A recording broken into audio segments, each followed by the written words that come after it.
Merci à tous les deux pour votre présence, pour votre disponibilité. Merci à Vincent Janet qui arrive de Bretagne, il faut quand même le souligner. Je crois que c'est lui qui a fait le plus de chemin. Vincent, vous êtes délégué syndical CFDT dans un service de remplacement agricole. Vous serez un retour de terrain très important. Et Dominique Corona, vous êtes secrétaire général adjoint de l'UNSA. Pour les bienfaits de l'animation, on se tutoie d'habitude, parce qu'on se connaît, on a fait 14 manifs retraite en 2023. Et pour les bienfaits de la table ronde, voilà, on va se vous voyez.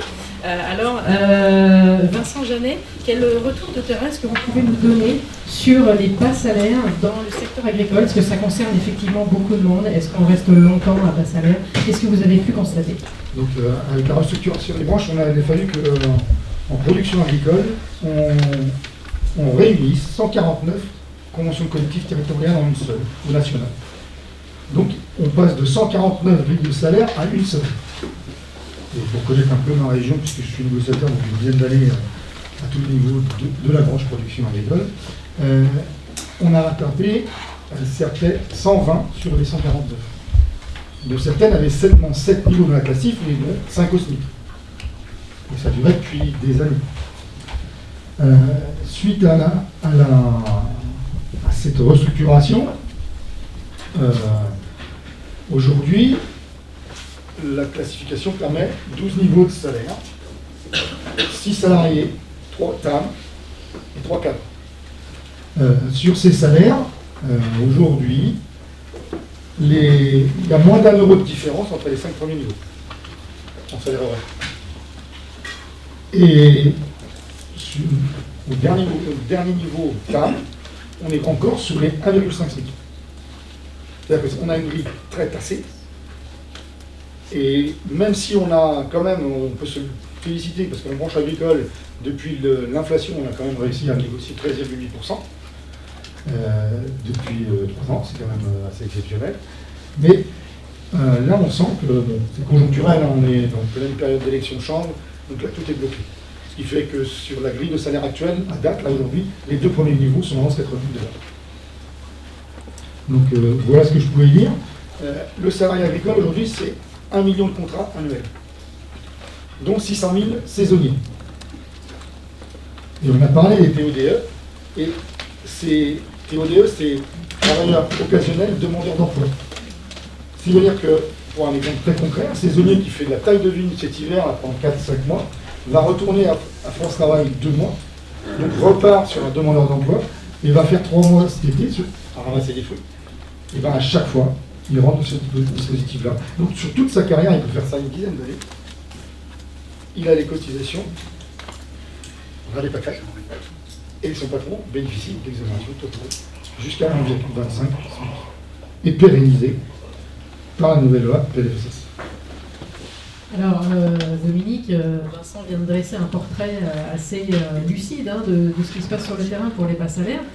Côté UNSA, qu'est-ce que vous portez comme revendication? Est-ce que vous voulez supprimer tous ces dispositifs? Est-ce qu'il faut mieux les aménager? Quelles sont les revendications de l'UNSA sur ces sujets? D'abord, je trouve ça extrêmement intéressant, les économistes nous ont présenté leurs travaux, parce qu'il faut poser le débat. Le débat, et je crois que Antoine Bozo l'a dit, c'est qu'il faut d'abord une protection sociale de qualité en France, et elle est assise sur le travail, avec des cotisations sociales du salaire des chefs. Donc il faut du travail, il faut de l'emploi, il faut des cotisations sociales pour pouvoir le financer. C'est comment, effectivement, on arrive à s'arranger avec ces deux notions. Nous, ce qui nous étonne, c'est que sur ces sujets-là, dès qu'on dit aux employeurs qu'on rencontre, il faut négocier les exonérations de cotisations sociales, quelles que soient les branches, on nous répond toujours, c'est une bonne politique, on ne veut pas en parler. C'est-à-dire qu'en fait, je suis assez étonné quand même de voir que le MEDEF est le premier à demander de regarder les politiques publiques par rapport à leur efficacité, mais quand il s'agit des 80 milliards d'euros qu'on leur donne, alors j'ai dit un jour sur un plateau télé le mot cadeau, un employeur. Je ne sais pas ce que j'ai pris. Là, c'est pas un cadeau, c'est utile pour l'emploi, je suis ok, mais on peut quand même regarder. Et là, on voit qu'il y a un barrage tout de suite sur le thème, non, c'est utile, il faut le conserver, on ne doit pas analyser la situation. Alors nous, notre regard, alors quand le rapport d'Antoine Bozieux et M. M. Lazmer est sorti, nous l'avons plutôt soutenu sur le thème, oui, enfin, il y a des chiffres, enfin, il y a une étude empirique qui donne effectivement des éléments statistiques, des éléments de politique générale. Ça, c'est le premier point. C'est le point. Nous, on a regretté, on leur a dit, que la conditionnalité ne soit pas posée. Parce que le problème, au final, c'est s'il faut aider les entreprises, parce qu'elles risquent de couler, qu'elles ont plein de trésorerie, ou qu'elles ont besoin d'une aide extrêmement ponctuelle sur 2-3 ans, peut-être qu'il faut y aller. Il faudrait peut-être y aller même plus fort.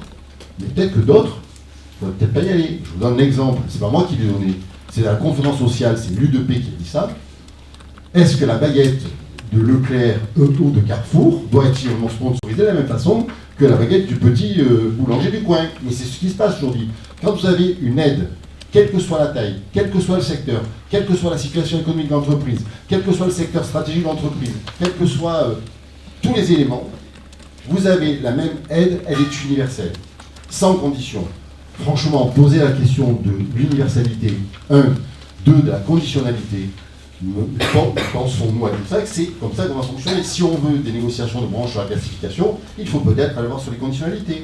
Si on veut regarder ce qui se passe sur les sous-traitants, parce que j'ai beaucoup aimé ce que vous avez dit tout à l'heure sur, finalement, on a externalisé les gens au SMIC et on a une double, finalement, on a un double bénéfice entre les entreprises qui sont au SMIC et effectivement moi qui suis donneur d'ordre, peut-être aussi à la conditionnalité, il faut voir ce que font les donneurs d'ordre. Donc il y a des éléments à prendre en compte. Malheureusement, on voit bien que personne ne veut y aller. Alors nous, on n'est pas pour dire, je conclue là-dessus, on n'est pas pour dire pas d'exonération de cotisation sociale, c'est pas le débat. Le débat, c'est si c'est utile, oui, mais comment se rendre compte que c'est utile. Et donc il faut travailler les partenaires sociaux dans les branches pour regarder, et dans les entreprises, pour regarder si oui ou non on doit aider les entreprises, même ponctuellement, sous condition et de façon non universelle, parce que tout le monde ne doit pas aider de la même façon. Je suis désolé, Total et la petite boîte du coin, c'est peut-être pas forcément la même chose. Donc dynamiser la négociation au niveau des branches. Vincent Jeannet, qu'est-ce que vous en pensez au niveau branche? Comment ça se passe? Il y a un point intéressant du rapport de l'IRES qui dit le problème c'est aussi que les personnes peu qualifiées vont avoir un relativement faible pouvoir de négociation au niveau des branches. Est-ce que c'est quelque chose que vous constatez aussi? Enfin, en gros, comment ça se passe au niveau branche dans le secteur agricole? Alors, comme j'ai dit tout à l'heure, on avait une négociation plutôt dynamique jusqu'ici, mais le problème de la production agricole, c'est qu'on parle de 98% de TPE. Donc, et quand je dis TPE, c'est le nombre moyen de salariés par exploitation, c'est 1,6. Donc les négociations, si on veut qu'elles avancent, c'est forcément la branche. Et aujourd'hui, le contexte fait que c'est de plus en plus compliqué. D'autant plus qu'il y a deux courants dans la production. Tout ce qui est employeur de main-d'œuvre saisonnière, c'est-à-dire viticulture, maraîchage, arboriculture, tout ce qui est production végétale, entre guillemets, où le prix de revient, la part de la main-d'œuvre dans le prix de revient est beaucoup plus élevée que dans l'élevage. Et donc là, il y a deux courants. C'est plus compliqué depuis qu'on a tout réuni en fait. Parce que pour le mémoire, nous en Bretagne, on était largement en avance. Aujourd'hui, on n'est pas encore rattrapé sur nos grilles de salaire quand on les a maintenus dans les boîtes. Mais derrière, il y a un vrai blocage de tout ce qui est employeur de saisonniers pour que les 5 premiers niveaux restent très concentrés. Et puis que ça ne bouge pas. Alors, Dominique parlait tout à l'heure de conditionnalité. Admettons, mais pour conditionner, encore faut-il qu'on contrôle que les conditions sont respectées par les employeurs. Encore faut-il qu'on la sanctionne. Qu'est-ce que l'UNSA apporte plus précisément sur cette conditionnalité? Le dialogue social dans les entreprises, dans les branches professionnelles, avec des moyens de contrôle par rapport aux élus peuvent avoir. Et pour ça, il faut effectivement aussi de la loyauté dans le dialogue social et de l'intérêt général. Et je crois qu'aujourd'hui, on manque beaucoup d'intérêt général et beaucoup de loyauté. Ce qui fait qu'effectivement, on se retrouve dans des situations par moment de blocage. Comment peut-on accepter, alors je crois qu'il y avait 80 branches qui étaient en dessous du SMIC, je crois qu'elles ont un peu diminué là, mais comment peut-on accepter encore aujourd'hui en France qu'il y a des minimums de branches en dessous du SMIC? Alors c'est vrai que les salaires sont appareils, on peut payer en dessous du SMIC, c'est pas le débat. Donc si on veut aussi au bout d'un moment faire évoluer ça, ben peut-être qu'une conditionnalité, ça serait de dire tous les salariés de la branche qui sont en dessous du SMIC occupent le logement social de cet échelon par exemple. Alors moi je ne suis pas sur le delta, hein, parce que moi je suis pour admettre toutes les exos de cotisation de tous les gens qui sont dans cette classification. Alors on me dit, mais il y a des entreprises qui sont plus vertueuses que d'autres dans la branche. Ok, mais si elles sont plus vertueuses, elles leur demandent à leurs négociateurs de branche de bouger. Moi je vous assure que quand nos militantes et nos militants ne sont pas d'accord, ils nous le font savoir. Hein. Et on change. Donc il n'y a pas de raison quand on est employeur, si on n'est pas d'accord avec ce qu'a négocié son employeur dans la branche, qu'on ne le fasse pas savoir aussi. Hein. Alors effectivement, déjà, le ministre du Travail, Elisabeth Borne, Olivier Dussopt, avait posé la menace d'une fusion de branches pour celles qui garderaient des minimums inférieurs au SMIC. La ministre du Travail, nouvelle du gouvernement Barnier, Astrid Panosyan-Nouvel, a dit très vite après sa prise de ministère qu'elle allait rencontrer les représentants des branches pour essayer de dynamiser. Mais est-ce que tu as l'impression que ça fonctionne? Non, mais ça a déjà été fait. Olivier Dussopt les a déjà rencontrés. Vous savez, très franchement, on peut toujours dire attention, hein, vous n'êtes pas gentil. Hein. Attention. Hein. Quand il s'agit des employeurs, on fait ça. Quand il s'agit des salariés ou des gens chômeurs ou des gens RSA, on ne leur dit pas ça par contre. Hein. Là, on fonce direct. On voit bien les deux poids de mesure quand même du gouvernement. Et ça, c'est pas acceptable. Donc, au bout d'un moment, il y a effectivement des aides que nous payons tous et toutes, autour de 80 milliards d'euros, effectivement. Je suis désolé, ça mérite quand même qu'on regarde ce qui s'y passe. Et donc, quand les employeurs ne jouent pas le jeu, eh bien, il faut être capable de les sanctionner. Ça ne peut pas être que dans le sens unique, parce que sinon, effectivement, c'est ce sentiment d'injustice qui prévaut et qui pose après ce problème dans la société française de tension. Et on voit les résultats politiques d'ailleurs, je suis désolé de le dire, parce que ça a un rapport. On avait porté dans la conférence sociale, par exemple, de dire qu'il faudrait que les élus puissent savoir, connaître le montant de l'exonération de cotisation sociale dont a bénéficié l'employeur. Enfin, ça s'appelle la transparence.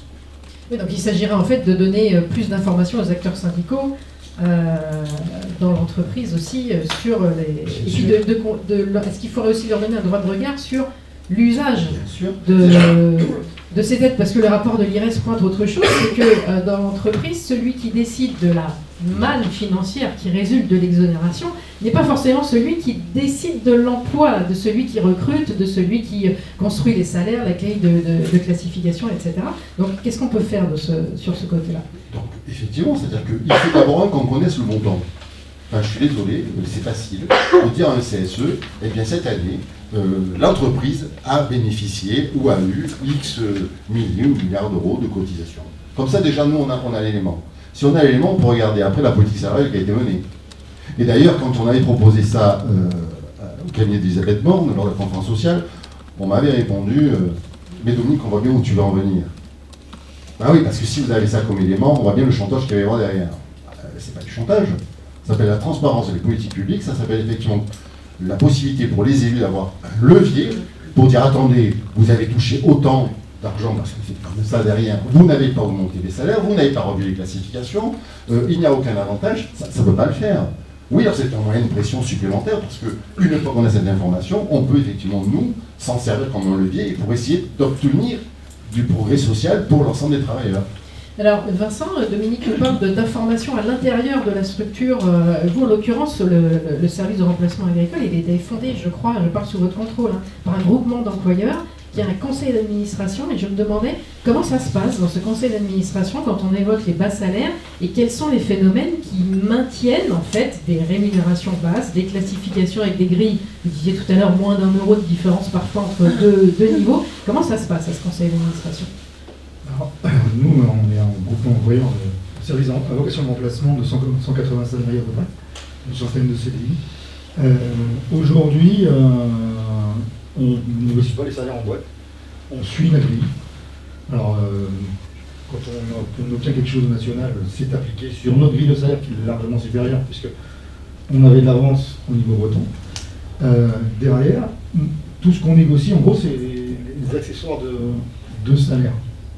Par contre, on respecte les augmentations nationales, puisque le conseil d'administration est composé d'agriculteurs adhérents qui se servent de ce service d'emplacement et qui pensent, pour la plupart, d'abord à leur facture plutôt que de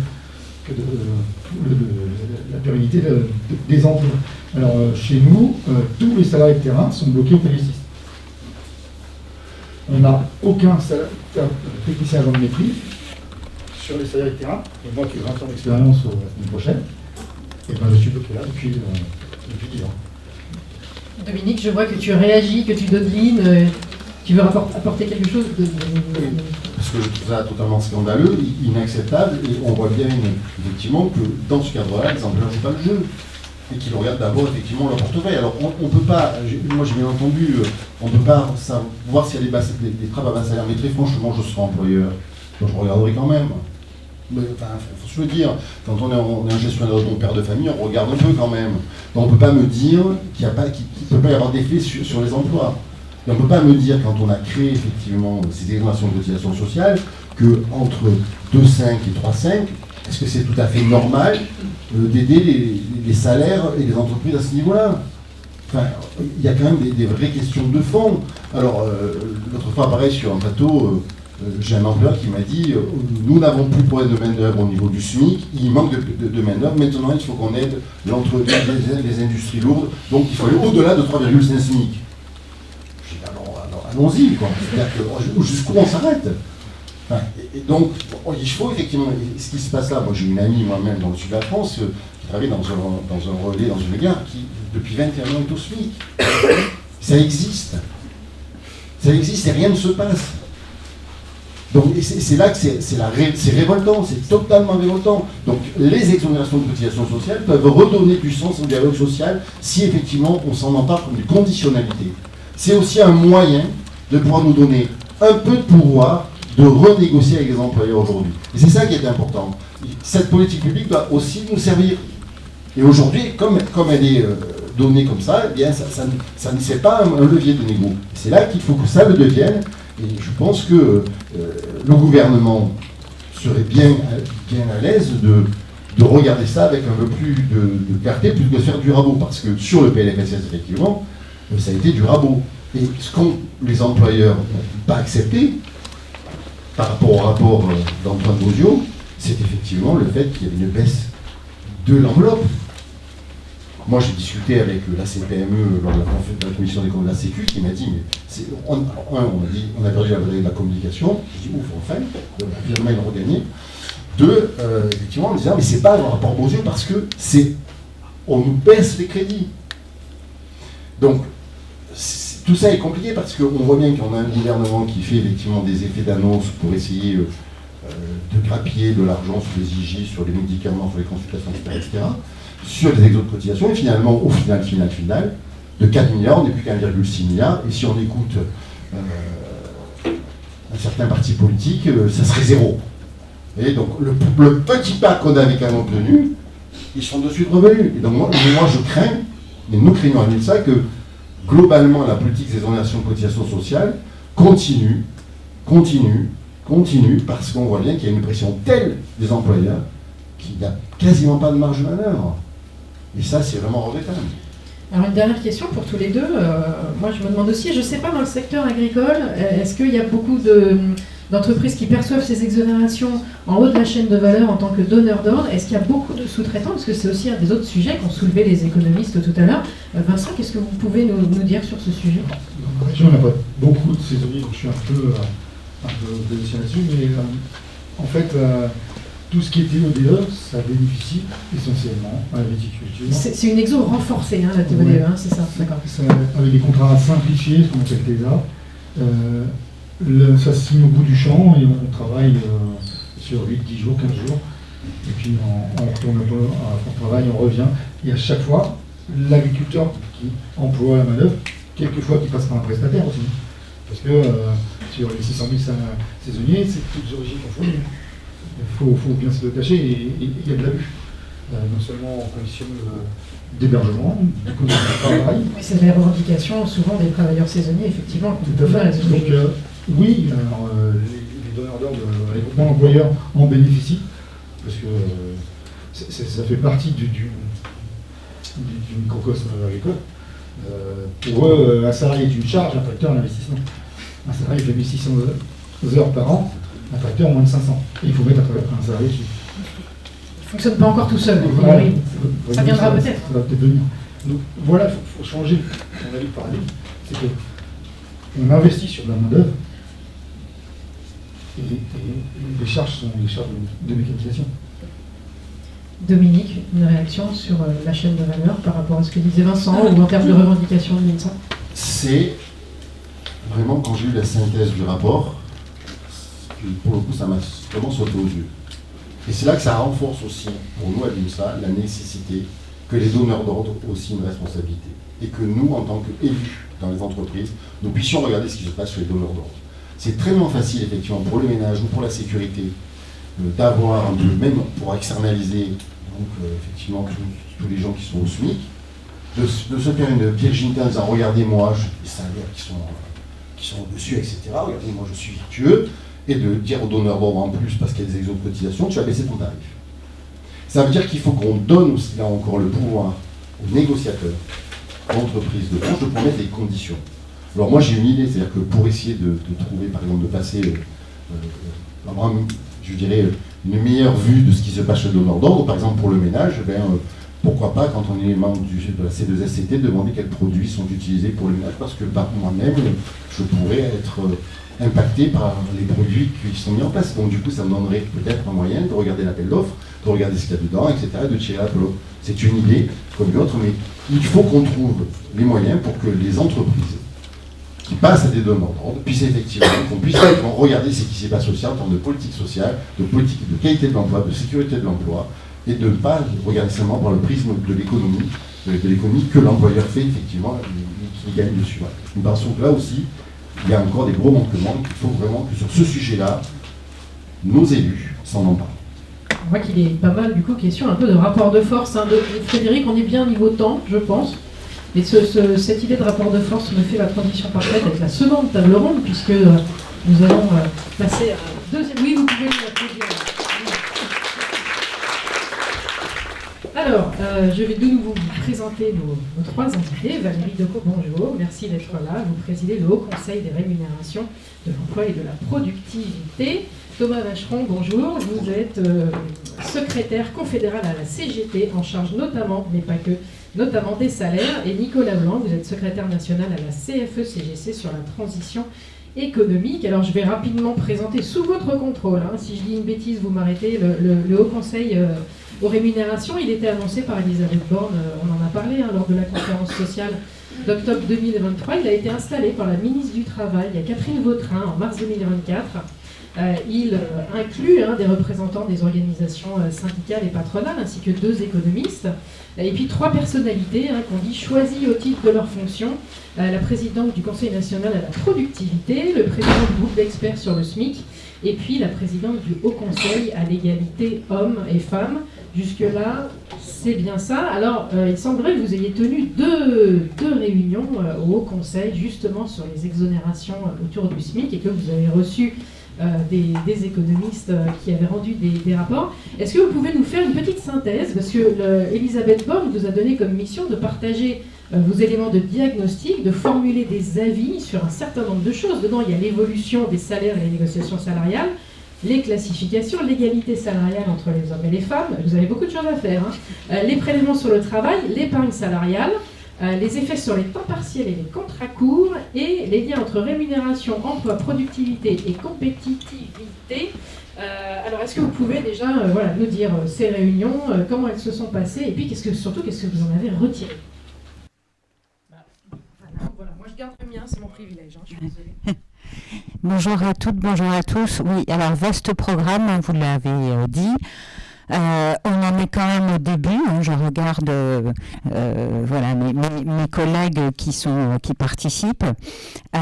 Donc on a commencé effectivement par Catherine Vautrin a installé le conseil pour rappeler les missions que vous venez d'évoquer, sa composition.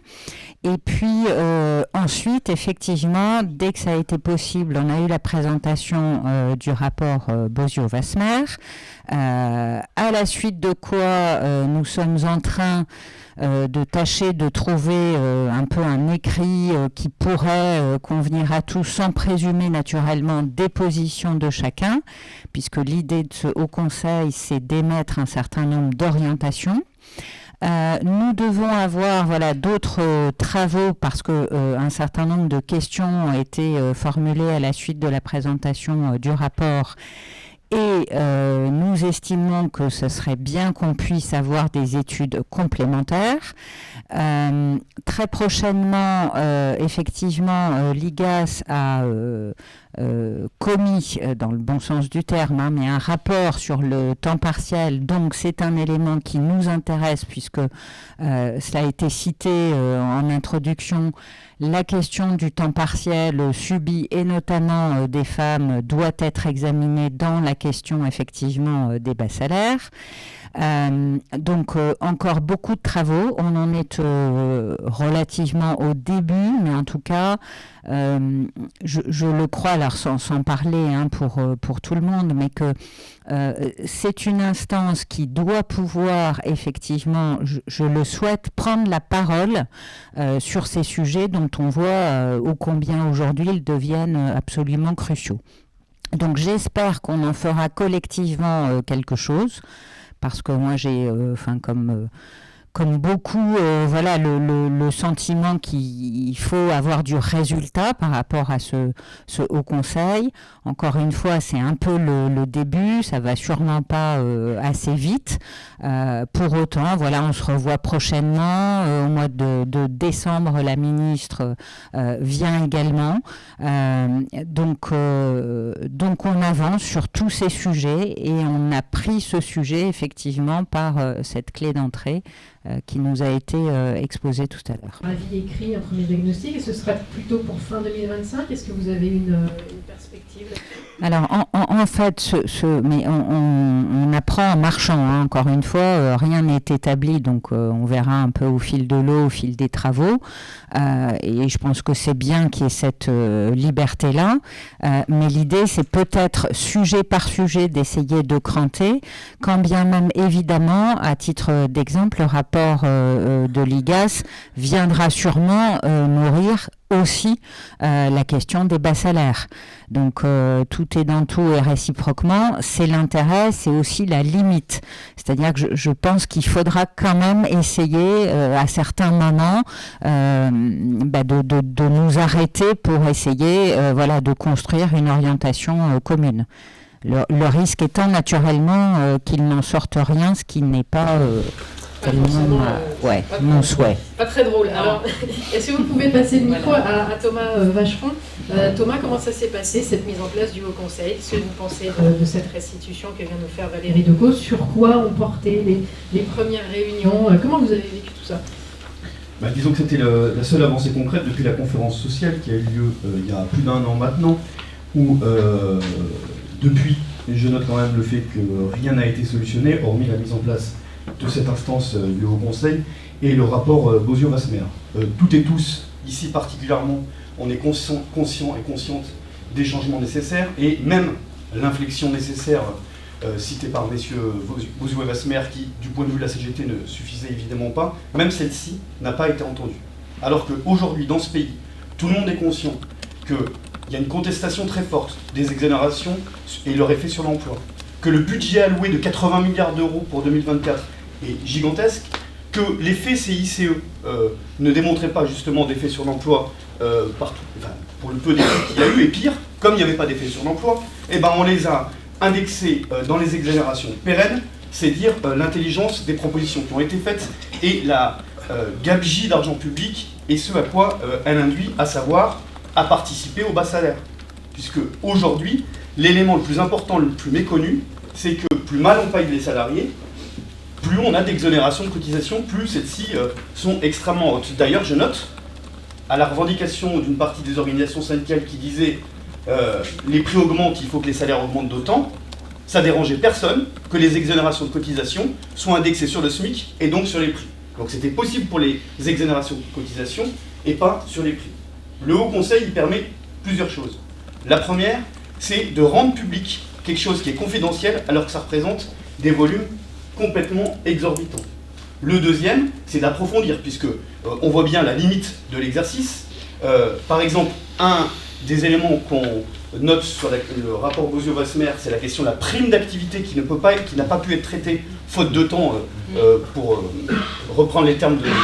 Bozio et Wasmer, qui est l'élément essentiel. Aujourd'hui, qu'est-ce qui se passe? En fait, les exonérations de cotisation, c'est le moteur, c'est la plus grosse problématique traité et qui le sera, c'est ce qu'en tout cas la CGT demandera comme d'autres organisations syndicales et patronales bien sûr, dans le futur travail du HCREF. Mais surtout, qu'est-ce qui se passe? C'est qu'en fait, c'est pas simplement une trappe à bas salaire, c'est une cage à bas salaire. Il y a d'un côté les primes non cotisées telles que la PPV, pardon, comme côté, de l'autre côté la prime d'activité qui fait que moins bien on paye les gens, plus on peut y bénéficier, et concrètement, de manière empirique, dans nos négociations, systématiquement, les employeurs nous disent bah, on ne va pas vous augmenter, sinon vous allez perdre de la prime d'activité. Du coup, on va vous donner de la PPV en contrepartie. Et du coup, il y a un effet substitutif, et là, il y a même des études qui le montrent, qui fait que la prime d'activité d'un côté et la PPV de l'autre, ça participe au bas salaire. D'ailleurs, les salaires moyens ont reculé de 1% en 2021 de tête, 0,8% en 2022, en tout cas près de 2% sur 2 ans, pour ne citer que ça. Et pour terminer, parce que cet élément-là, structurant, c'est pas simplement des chiffres, et vous le savez toutes et tous ici, c'est qu'il y a une réalité. Jamais dans ce pays, il y a eu autant de smicards. Jamais dans ce pays, il y a eu un si faible écart entre le salaire médian, en gros 2200 € net par mois, et le SMIC, qui est, je précise, à 1425 € net aujourd'hui. Et on pourrait se dire, oui, mais si le SMIC est très haut, c'est entendable et c'est peut-être le problème. Il se trouve que le SMIC français, c'est le 6e SMIC d'Europe seulement, alors que l'économie française, comparativement aux autres économies d'Europe, c'est la 2e puissance économique. Voilà. Et du coup, il y a à la fois une forme d'agacement du salariat et de colère qu'on peut mesurer, y compris au vu des études qui sont faites, et c'est le dernier point pour finir sur la question du HCREF, on nous a présenté à juste titre une étude sur les effets de communication du gouvernement qui rappelle que, puisque c'est toutes les études, et c'était la lettre de mission de Madame Borne, que pour augmenter de 100 € les salariés, il fallait les augmenter de 483. On a ça, c'est l'argument de l'employeur, effectivement, de dire augmenter me coûte trop cher. Le problème, et comme ici il y a une rigueur scientifique qui doit être faite, combien de personnes sont concernées? Moi, je vais vous donner des éléments. 3 100 000 salariés au SMIC, d'abord des femmes, à 58% d'entre elles. Pour arriver à l'histoire pour augmenter de 100 € de revenus et pas de salaire à 483, il faut que ce soit quelqu'un au SMIC, donc dans les 3 millions, qui soit seul, qui ait des enfants, plusieurs, qui soit locataire et qui bénéficie de la prime d'activité. Mais moi, j'ai jamais vu une étude qui ne serriait pas le nombre de salariés concernés. C'est-à-dire que l'effet de communication qui fait croire à tout le monde que pour augmenter de 100 € de revenus, il faut en fait que ça coûte 483, personne ne peut dire que c'est le cas, si, de manière théorique, mais pas de manière pratique. Parce que la réalité aujourd'hui, c'est que pour augmenter de 100 €, ça coûte 249 €, je vous dis ça de tête aussi, quelle que soit la tranche de salaire, jusqu'à 1,5. Et ces questions-là, on ne peut pas, et c'est mon dernier mot, ne pas les traiter pour une raison essentielle. Nous, on considère qu'il faut être toutes et tous, en fonction de nos responsabilités, à la hauteur de l'enjeu. On considère que la désespérance sociale, c'est le carburant de l'extrême droite, et que du coup, répondre à le fait que les salariés puissent vivre de leur travail quand ils travaillent, c'est le minimum, et l'exonération de cotisation, c'est le piège mortifère qui permet de ne pas s'en sortir. Merci, voilà, passer le micro à Nicolas Blanc. Nicolas, Thomas parle pas de trappe à bas salaire, mais de cage à bas salaire, de colère sociale, de gens qui sont bloqués. Alors, même question, déjà un premier retour sur ce que nous racontait Valérie Decaux, comment ça s'est passé pour vous, la mise en place du Haut Conseil, et puis votre réaction à ce que disait Thomas de la CGT. Une petite réaction déjà sur les retraites, c'est un peu la même chose, en termes d'argumentaire, etc. Mais déjà, bonjour à toutes et à tous. Je suis très content d'être là pour pouvoir discuter. Je pense que c'est intéressant qu'on puisse se rencontrer entre partenaires et être avec Madame la Présidente. Je pense que c'est intéressant. J'en profite d'avoir Antoine Boziou en face de moi pour le féliciter. Je pense que le rapport, pour nous, est très important, en fait, parce qu'il est très structurant. Je pense qu'en plus, la logique de ne pas se focaliser, je le dis avec mes mots, mais pas forcément sur la trappe à bas salaire, et plutôt de retrouver une dynamique à travers le taux marginal, pour nous, c'est fondamental. Forcément, on s'intéresse à la dynamique salariale. Je pense que c'est vraiment ce qui nous intéresse derrière. Et un point, donc voilà, ça permet vraiment de poser les débats, c'est ça qui est intéressant au niveau du Haut Conseil. Le Haut Conseil a le mérite d'exister. Je pense qu'aujourd'hui, on commence à trouver pas nos marques de manœuvre encore, vos marques. Mais en tout cas, on commence à définir notre méthodologie et notre façon de travailler. Je pense que c'est très important. Après, il y a un premier diagnostic qui a été posé suite au rapport, et au deuxième rapport qui est aussi très intéressant. On parlait tout à l'heure de la manne, je me permets une digression, la manne financière par exemple. C'est un tout. Aujourd'hui, ce que disait mon collègue Dominique de l'UNSA, je pense que c'est fondamental en fait. Il faut redonner cette part de dialogue social dans l'entreprise, de transparence. C'est la transparence qu'on demande en fait. Le crédit d'impôt recherche, c'est la même chose. Je pense que, en fait, c'est une logique d'ensemble. Ce qu'on veut, c'est... Derrière, c'est quoi? C'est de la stratégie. C'est de la stratégie, c'est des orientations, etc. C'est des choix. Que ce soit des choix politiques au niveau national ou au niveau des entreprises, c'est la même chose. À un moment, on fait des choix. Ces choix-là, il faut qu'on puisse les comprendre. Je pense qu'au niveau du Haut Conseil, c'est un peu les mêmes logiques. Il faut qu'on puisse articuler, il faut qu'on fasse du consensus, en fait. La première chose qu'on essaie de faire aujourd'hui, c'est faire du consensus. Je pense qu'il y a des éléments de consensus, qu'on est à la limite d'un système, qu'on a accumulé des politiques qui sont aujourd'hui inopérantes sur un certain point, et on a l'éclairage justement des économistes pour nous apporter ces éclairages, de retrouver ces dynamiques et retrouver la dynamique autour de 1,6 SMIC, comment justement on arrive à redynamiser. Le SMIC, c'est un point d'entrée, il ne faut pas l'oublier ça. C'est ce qu'on dit à la CFE-CGC. Il faut qu'on arrive à redynamiser et à retrouver, parce que derrière, il y a toutes les logiques. Il y a les logiques des branches, etc. Comment on arrive à fonctionner. Je suis tout à fait d'accord avec la remarque. C'est incroyable que des branches aujourd'hui, enfin voilà, c'est aussi... On en avait discuté lors de la conférence sociale, c'est pas la fusion des branches qui va tout résoudre. Je pense qu'à un moment, il faut qu'on puisse discuter sereinement les classifications, il faut repenser les systèmes. Je prends souvent l'exemple de la métallurgie. Alors, ils ont une nouvelle classification, c'est complexe, c'est très complexe à faire. C'est un travail de dépoussiérage, mais il faut le faire. Je veux dire, si vous voulez que l'industrie, d'un côté, il y a une campagne de communication sur l'industrie pour redynamiser l'emploi dans l'industrie, si vous ne mettez pas en parallèle une classification, une dynamique pour les salaires, les jeunes, ils n'iront pas. On parle beaucoup d'attractivité. Je veux dire, l'attractivité, elle se mérite, j'ai envie de dire quelque part aux employeurs. C'est-à-dire qu'à un moment, il faut pouvoir repenser ces systèmes-là, donc je pense que ça, c'est important. Et voilà, et après, c'est logique, je pense que ce qui est intéressant, c'est pour ça qu'on parle de manne financière. Et je pense que pour moi, il y a un dévoiement. Au bout d'un moment, on s'aperçoit que ça peut être utilisé. Alors, ok, ça redonne des logiques de trésorerie. Bon, peut-être que c'était. Alors, c'est peut-être pour ça que le CICE, finalement, s'est transformé en exonération au final, puisque ça venait dans la même logique. Donc, pour moi, tout le système doit être repensé. Donc, après, alors, j'en avais parlé à Elisabeth Borne, le mot conditionnalité, c'est toujours très compliqué. Mais quand même, alors ça peut être une suspension. On peut suspendre si des branches ne respectent pas un certain nombre ne respectent pas sur les minima, etc. Il faut engager le dialogue. Le dialogue, on avait essayé dans le cadre du partage de la valeur de justement redynamiser ça. Mais c'est compliqué. Et il faut que les employeurs soient aussi au rendez-vous. C'est-à-dire, c'est la fameuse, j'avais dit, parlons de responsabilisation. Il faut responsabiliser. On est dans le temps de la responsabilisation aujourd'hui. On ne peut plus se permettre. On est autour de 80 milliards. Je veux dire, il y a des histoires il y a des questions de transparence parce que c'est un niveau qui ne nous permet plus de ne pas être... comment dire, il faut qu'on soit aussi acteur de ces changements-là, il faut qu'on soit associé, parce que c'est aussi l'emploi derrière pour nous, et de pouvoir accompagner tout ça. Donc voilà, en gros, on continue les travaux, j'espère qu'on va arriver à faire du consensus. Je rappelle quand même que Mme Vautrin, quand elle avait mis en place le Haut Conseil, parlait d'avis. Je pense que l'avis, c'est l'éclairage, parce qu'aujourd'hui, on s'aperçoit finalement... Alors, le mot corps intermédiaire, finalement, est bien trouvé, puisqu'aujourd'hui, on a des propositions d'économistes qui sont très structurantes et qui permettent de retrouver une dynamique, et il y a le politique, finalement, qui le transforme. Enfin, en gros, puis on voit, après les jeux, etc., à l'Assemblée, 4 milliards, 1,6, au final, combien on aura 500 millions.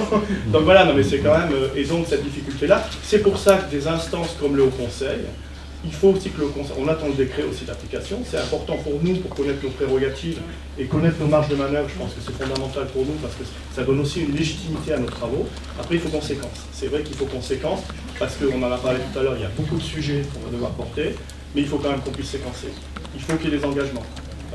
Parce que sinon, on ne va pas y arriver parce que si on commence à dire fin 2020, vous voyez ce que je veux dire, ça va devenir une instance. Alors c'est toujours intéressant parce que ça nous permet, nous, de penser notre logique et nos stratégies, etc. Mais je pense que pour peser sur le débat, et on le voit aujourd'hui au niveau du PLFSS, il faut qu'on puisse être en avance de phase, parce que sinon on va être toujours finalement à courir un peu derrière, à faire des propositions qui seront un peu hors sol, et c'est un peu moi le risque que je vois. Merci. Alors il y a une autre question que je voudrais vous poser à tous les trois, c'est que le texte de la commission mixte paritaire sur le PLFSS propose que les exonérations ne soient plus calculées sur la base du montant du SMIC, mais sur les minima de branche. Alors est-ce que ça sortira au final, ça on ne sait pas encore, hein, mais enfin pour l'instant c'est noir sur blanc dans le texte de la CMP. Est-ce que c'est un point que vous avez abordé dans les réunions du Haut Conseil ? Non, pas du tout. En fait, à ce stade, on essaye. Alors, c'est pas évident parce qu'évidemment, le débat parlementaire et tout ce qui se passe nous interroge chacun pour ce qui nous concerne. Mais en tout cas, on est resté strictement sur l'analyse, de travaux scientifiques et notamment sur le rapport Bozio-Wasmer. Et puis, on attendra, comme tout le monde, que les choses se terminent, le cas échéant, pour pouvoir se prononcer s'il y a lieu. Mais en tout cas, on n'a pas fait pour le H-CREP, on l'appelle comme ça. C'est pas très joli, c'est ainsi.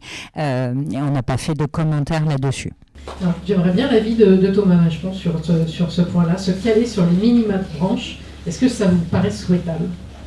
En fait, ce qui est sûr, c'est qu'il faut immédiatement et urgemment le réformer. Les minima de branche, lors de l'augmentation du SMIC, de l'avance en tout cas, du SMIC au 1er novembre au lieu du 1er janvier, il y a près de 100 minima de branche qui étaient en dessous du SMIC. Ça dit quand même quelque chose de la non-possibilité de négociation. Puisque souvent, ce qu'on nous dit, oui, mais par ailleurs, il y a la négociation collective.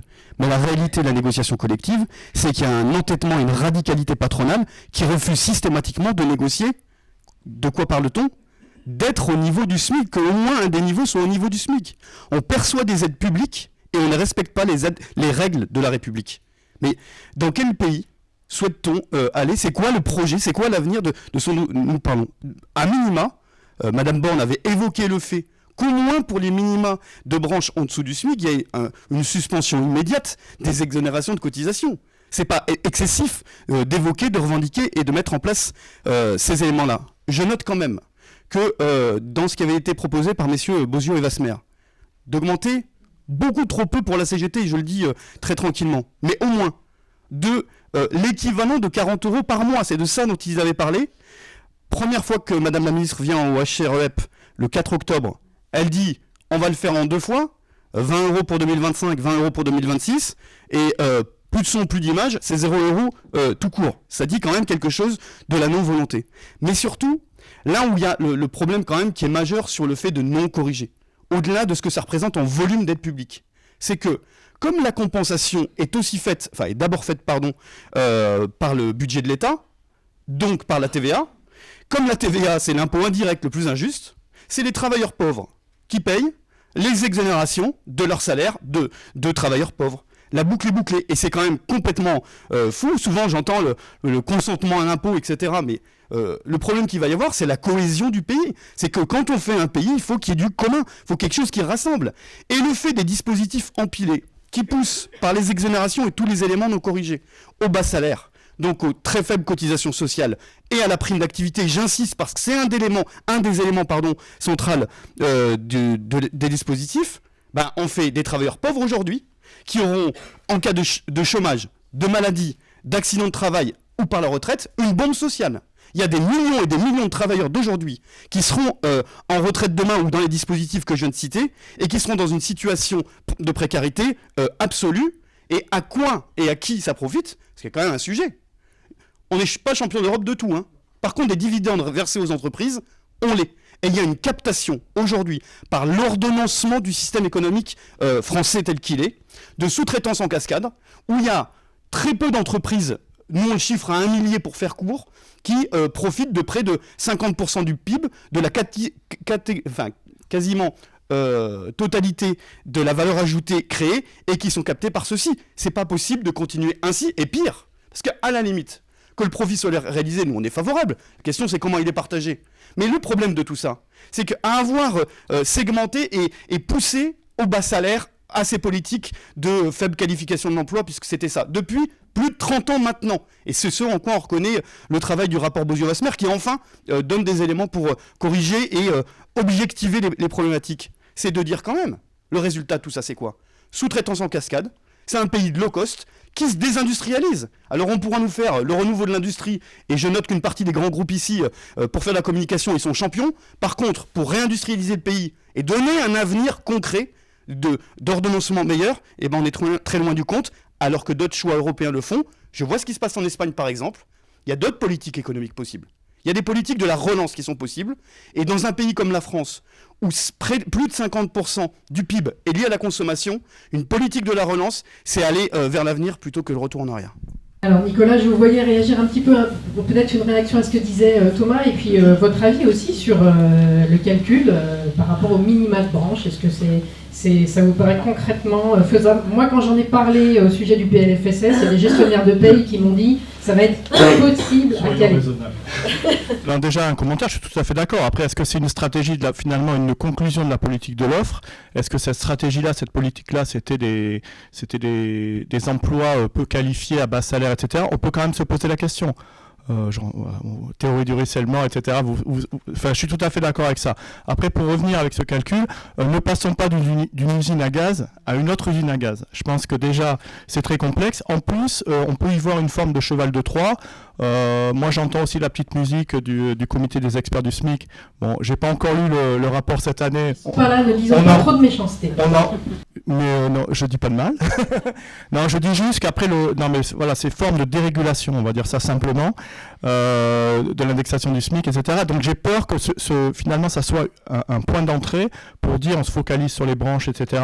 Et après, vous voyez ce que je veux dire, on repense cette logique du SMIC finalement à l'aune des branches. Et je pense, voilà, et ça risque d'être très compliqué. Là, votre remarque, je pense, elle est très pertinente. On a un système qui est complexe. C'est pour ça qu'il faut très bien évaluer, faire peut-être des tests, comme on fait des expérimentations qui permettent aussi de voir, on en parlera peut-être pour les parties sectorielles, etc., qui permettent d'affiner et de voir comment on peut réorienter. Ce qu'il faut, c'est l'efficacité. Donc l'efficacité, il faut trouver des formes d'efficacité.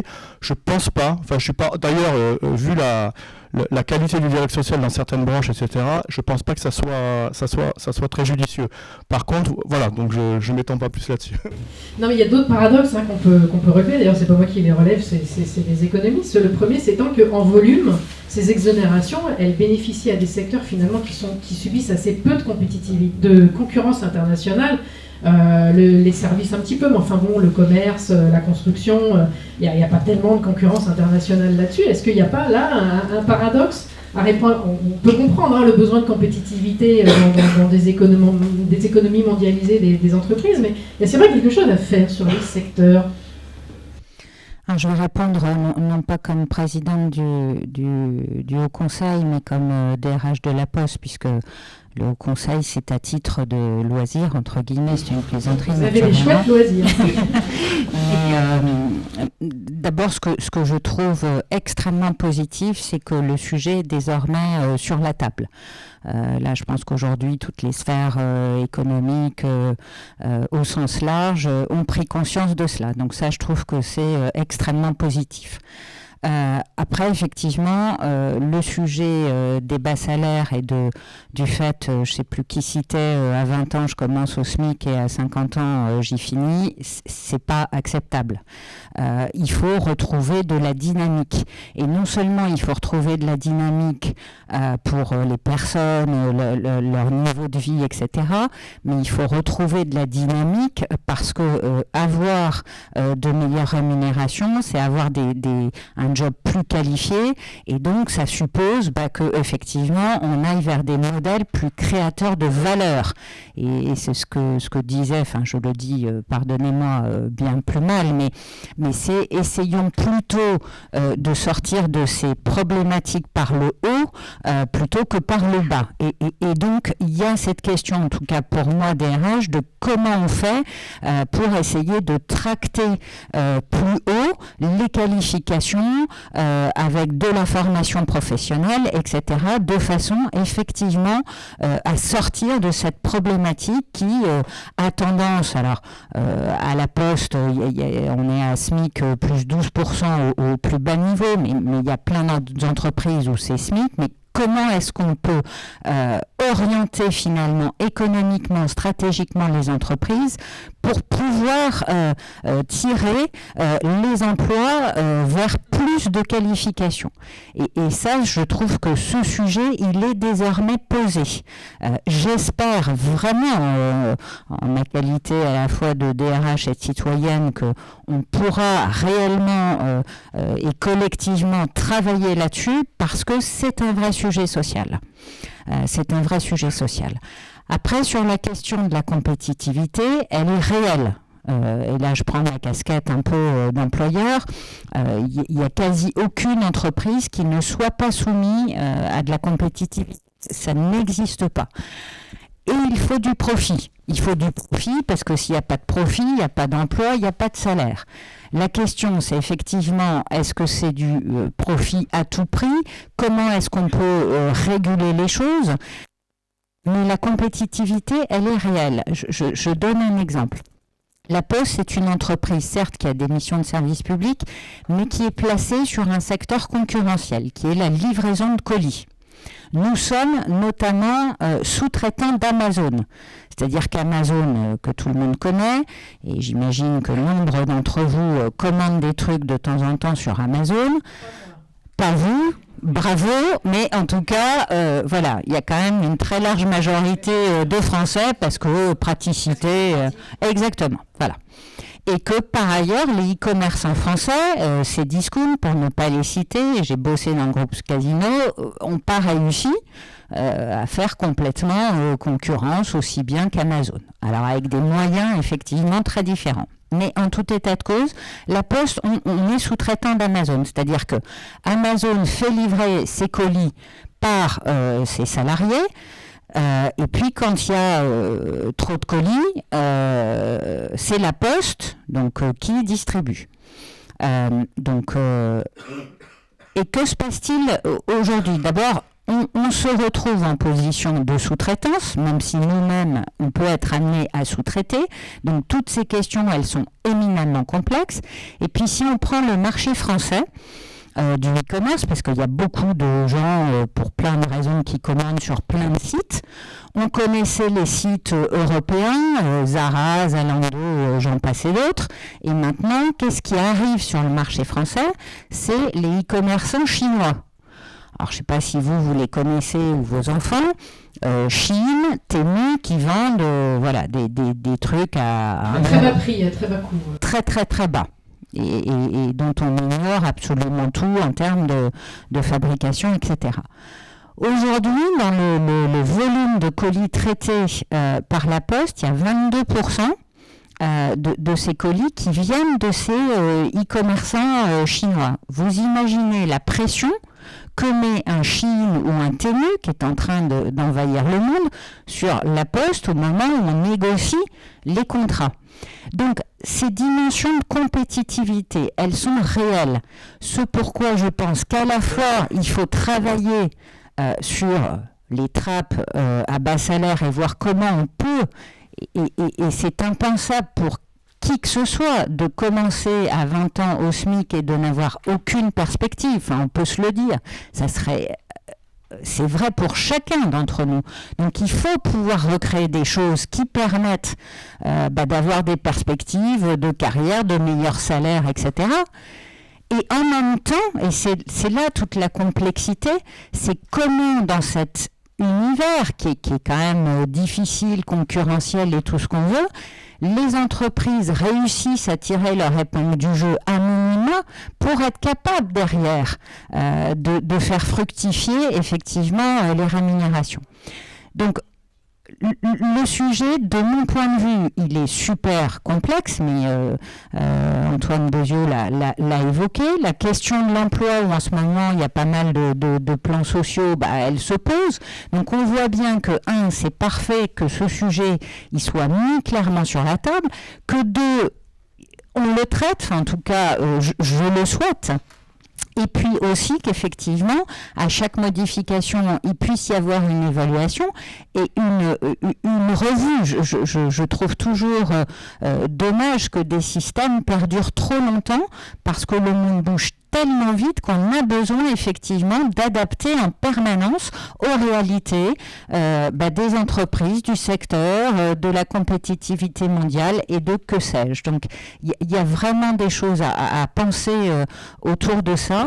Et c'est aussi pour ça que ces sujets m'intéressent. Mais je voulais donner cet exemple de la Poste parce que c'est le réel et que moi, d'un côté, j'ai plutôt envie de faire des choses pour les salariés. Puis de l'autre, il y a des contraintes réelles qui s'appliquent. Et donc, que ces équations entre la profitabilité, la concurrence mondiale et puis le fait qu'effectivement, il y a besoin de donner des perspectives aux gens parce que sinon, c'est insupportable. Et la colère, exactement. tout à l'heure. On a encore le temps ou on s'arrête là? Non, on s'arrête là. Peut-être un mot, mais très court de conclusion. Pour conclure. Ah bah oui, pour discuter compétitivité mondiale, un mot c'est très simple. Un tout petit. Mais ça indique quand même quelque chose. C'est que la dérégulation du marché, par exemple du service public postal, on avait mis des décennies, pour pas dire des siècles, pour avoir un des services postaux les plus performants de la planète. Il l'est toujours, mais en concurrence. Et quand je vois les conditions de travail des salariés de la Poste, je peux vous dire que je sais qui subit cette concurrence-là. C'est la concurrence entre les salariés et pas les concurrences simples et la compétitivité simple entre les entreprises.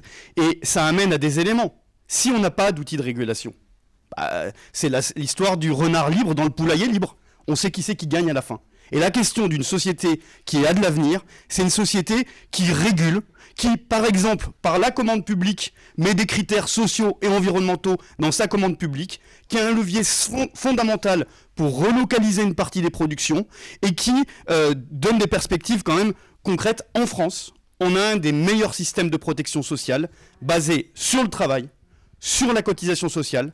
Qu'est-ce qui crée la richesse? C'est le travail. Je ne vais pas développer, tout le monde est convaincu ici, forcément, parce que dans l'entreprise qui produit, ce sont les salariés, donc c'est autour du travail que la valeur ajoutée est réalisée. Et du coup, autour de ça, il faut corriger. Mais quand même, nous, on redit sur la question des exonérations, puisque c'était l'élément central qu'il faut absolument avancer, corriger, comme ça a été dit.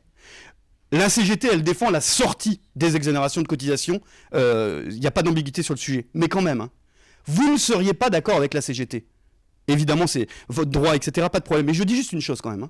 Aujourd'hui, tout le monde sait que au-dessus de 3 SMIC, au-dessus de 2,5 fois le SMIC, au-dessus de 2 SMIC, au-dessus d'un 5 SMIC, ça ne sert à rien. C'est donner de la confiture à des cochons. À part gaspiller de l'argent, le chiffre CGT, c'est 15 milliards d'euros au-dessus d'1,6 SMIC. Les chiffres CFDT, c'est 17 milliards d'euros dépensés pour rien du tout au-dessus d'1,6 SMIC. À quoi ça sert? De l'autre côté, ceux qui sont au SMIC. Corriger comme ça avait commencé à être proposé par messieurs Bozio et Vasmer, que ce ne soit pas entendu, les gouvernements, les décideurs et l'entêtement patronal seront responsables de la situation délétère dans laquelle est le pays. Alors, Nicolas Blanc...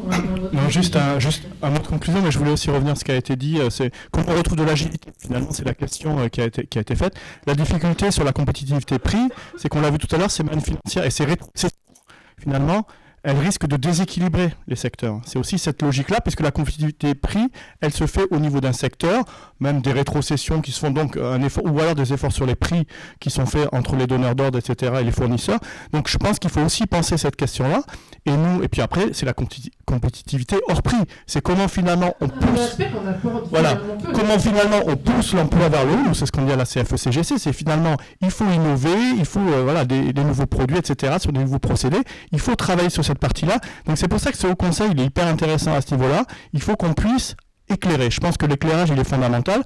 Et un dernier mot, c'est la conditionnalité des aides. Je pense qu'à un moment, on est au maximum de ce qui a été fait. Alors, appelons-le comme on veut, responsabilisation, effort commun, etc. Ça passe par de la transparence, je l'ai dit tout à l'heure, ça passe par un dialogue social au niveau des branches, au niveau des entreprises, au plus près. Et on sait le faire. On sait accompagner. On l'a fait. Je reviens sur l'exemple du crédit d'impôt recherche, mais on peut aller beaucoup plus loin. On peut voir finalement pas d'effet d'aubaine, mais en tout cas ce que ça permet de relancer, etc. Je pense qu'on est des partenaires fiables et il faut nous faire confiance. Voilà, merci. Longue vie au conseil, alors ce sera le mot de la fin. Longue vie au conseil de rémunération et bon courage pour la suite de vos travaux.